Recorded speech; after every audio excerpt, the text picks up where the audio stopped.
یقین کامل کے محترم سامعین ناظرین السلام علیکم۔ کسی سے فوری بات منوانے کے لیے بہت مجرب اور خاص وظیفہ، یہ سورہ اخلاص کا بہت ہی مجرب عمل ہے۔ اس وظیفے کو کرنے سے انشاءاللہ کوئی بھی حاجت ہوگی وہ اللہ تبارک تعالیٰ کے حکم سے پوری ہو جائے گی، اور اس کو پورا کرنے میں کسی بھی قسم کی کوئی بھی پریشانی کو فیس نہیں کرنا پڑے گا۔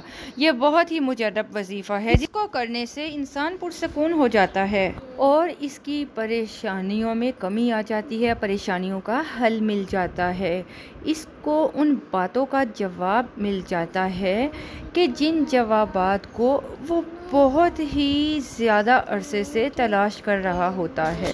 ہر وظیفہ انسان کی بہتری کے لیے ہوتا ہے۔ ہمیں چاہیے کہ ہم جس بھی نیت کے ساتھ، جس بھی مقصد کے ساتھ جو بھی وظیفہ کریں اس کو کامل یقین کے ساتھ کریں، یقین کامل کے ساتھ کریں، تاکہ اس وظیفے سے کسی بھی قسم کا نقصان ہمیں ہونے کی بجائے ہمیں فوائد ہی فوائد حاصل ہوں، کیونکہ ہم سب ہی اس بات سے واقف ہیں کہ جس کام کو اچھے سے انجام دیا جائے تو اس کام کے لیے ہمیں فوائد حاصل ہو جاتے ہیں۔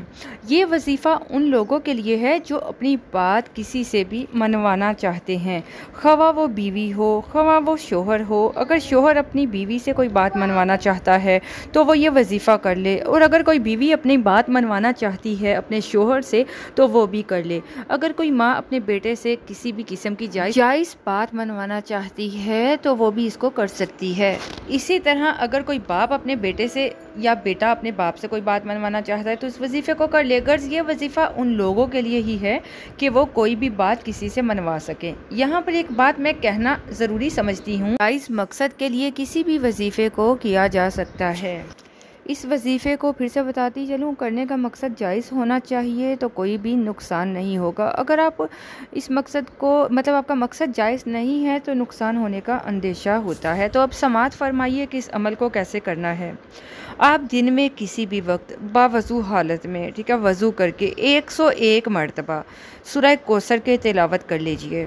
وظیفہ کرتے وقت اپنی حاجت کو ذہن میں رکھیے، پھر 101 مرتبہ سورۃ اخلاص کو پڑھنے کے بعد اللہ تبارک تعالیٰ سے اپنی حاجت کی دعا بھی کریں۔ اس بات کا بھی خیال رکھنا ہے کہ وظیفہ شروع اور آخر کے ساتھ، وظیفہ شروع کرتے ہوئے اور اینڈ میں آپ نے دعا مانگتے وقت بھی درود شریف لازمی پڑھنا ہے، کیونکہ جس دعا میں اول اور آخر درود شریف نہیں پڑھا جاتا وہ دعا زمین اور آسمان کے درمیان لٹک جاتی ہے، یعنی کہ وہ دعا اللہ تبارک تعالیٰ کے ہاں جلدی نہیں پہنچتی۔